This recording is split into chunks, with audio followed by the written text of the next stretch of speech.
Salve, salve, caros programadores. Aqui é o Lucas e hoje a gente vai ter que alinhar algumas coisas aí, viu?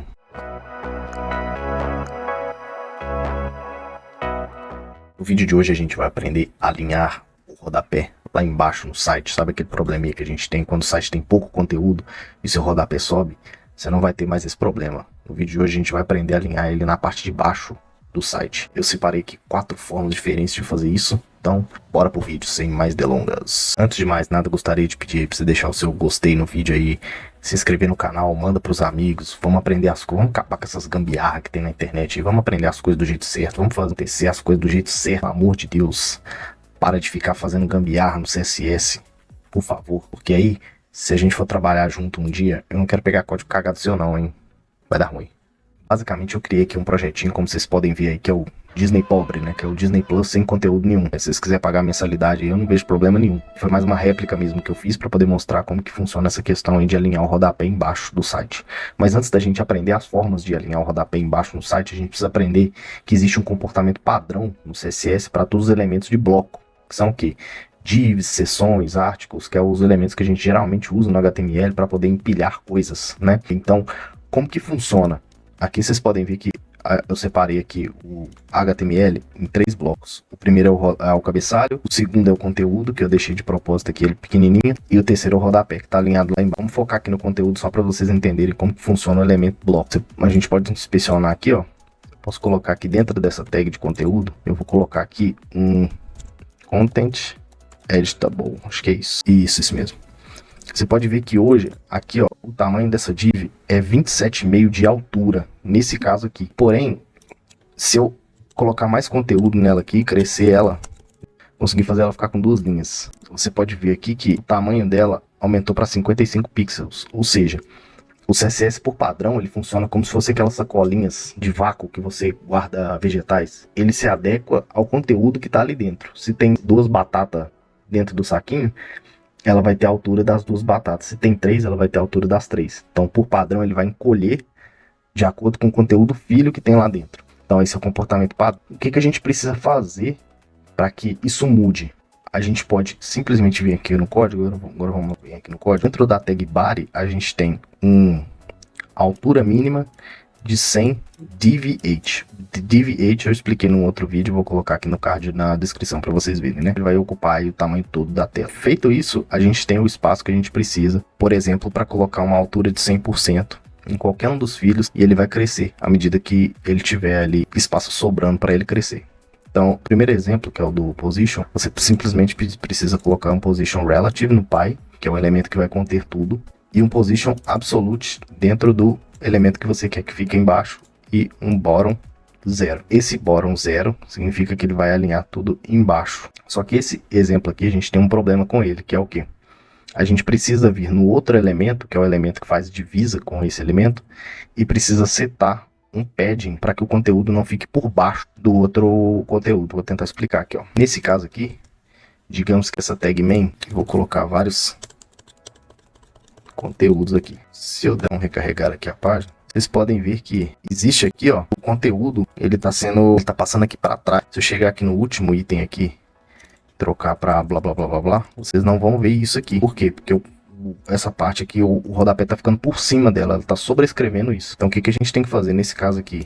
A gente tem que tomar cuidado com isso e colocar aqui um padding, no mínimo do mesmo tamanho da altura do rodapé. Esse caso aqui é 154, vamos colocar aqui um padding bottom de 200 pixels, por exemplo. Se a gente fizer isso, a gente consegue ver o último elemento, tá? Esse é um problema de usar dessa forma.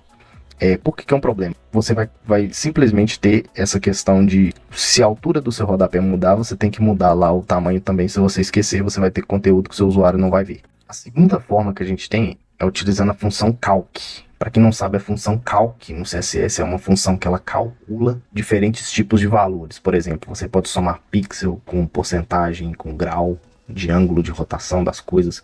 Você pode pegar diferentes valores e colocar dentro de um mesmo cálculo. Isso é muito útil, inclusive nessa situação aqui. Eu vou mostrar para vocês, ó, como que a gente faz isso com a função calc. Você vai ver aqui, ó, que o cabeçalho do nosso elemento tem 128, então a gente vai pegar aqui 128 pixels, e o nosso rodapé tem 154. 104.89, então a gente arredonda para 155, né? Então aqui basicamente vai chegar aqui no main e vai falar o seguinte: eu vou tirar aqui o 100 div8 daqui e vou falar aqui que o main, que é o elemento que existe fora esses outros dois que a gente calculou, ele vai ser um min height, ou seja, uma altura mínima de calc.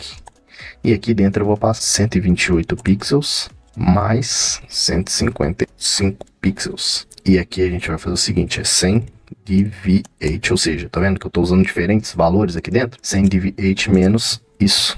Então eu até junto aqui. Então aqui, agora você pode ver que se eu der um refresh aqui na página, o rodapé foi lá para baixo. A terceira forma que a gente tem é utilizando Flexbox. Basicamente você vai vir aqui, aqui dentro da nossa estrutura do HTML, né? Você já sabe que a gente tem o cabeçalho, o main e o footer. Então eu vou vir no pai dos três, que é o body. Então se você vir aqui na estrutura de arquivos, você vai ver que o body é pai do cabeçalho, é pai do main e é pai do footer. Tem 3 filhos. Então ele é o pai dos 3, né?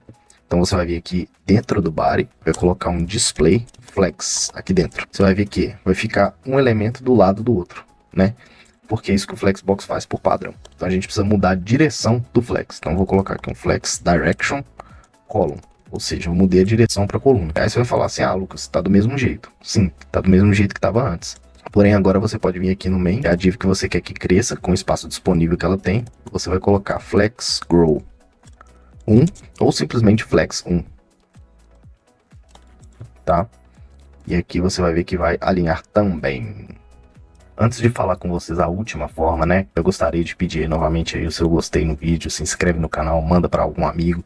Se você aprendeu qualquer coisa nesse vídeo aqui, deixa um comentário, é muito importante saber a sua opinião sobre os vídeos, o que eu posso melhorar. E vamos lá, vou te mostrar a última agora. E, de novo, se você aprendeu qualquer coisa, por favor, deixa aquele gostei para fortalecer a gente, para saber que eu tô no caminho certo com o conteúdo aí, e bora que bora. Então basicamente a última forma é utilizando o CSS Grid, que é bem parecido com o Flex, mas diferente do Flex a gente não vai precisar vir aqui na tag main e colocar um Flex 1 nela ou pedir ela para crescer de alguma forma. A gente consegue controlar tudo pelo elemento pi, que é o body. Então como que a gente faz isso? Eu vou colocar aqui um display grid, e aí eu vou fazer o seguinte, eu vou colocar um grid template rows, ou seja, eu tenho que ter linhas nesse elemento, então eu estou trabalhando as linhas. Existe também o Grid Template Columns, mas nesse caso aqui, como a gente tem 3 linhas, o que é a linha? É um elemento embaixo do outro. Então o que eu posso falar? Que a primeira linha, ela vai ter uma altura automática, ou seja, ela vai ter um comportamento de, se meu elemento tem 100 pixels, eu quero que ele seja os 100 pixels.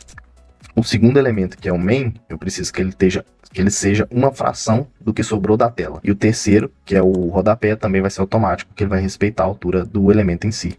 Então é só isso, é só essas 2 linhas de código, a gente já consegue alinhar o rodapé também nessa terceira forma. Isso aí, já está tudo certinho. Então com 2 linhas de código, com CSS Grid, a gente já consegue também alinhar o rodapé. Espero que vocês tenham aprendido aí, nunca mais vocês vão ter problema em alinhar o rodapé, o conteúdo do rodapé embaixo no site. Se tiver qualquer dúvida, deixa aí nos comentários aí. Sobre a questão do DV8, tem o card na descrição do vídeo aí, vou colocar para vocês. E tamo junto, fui!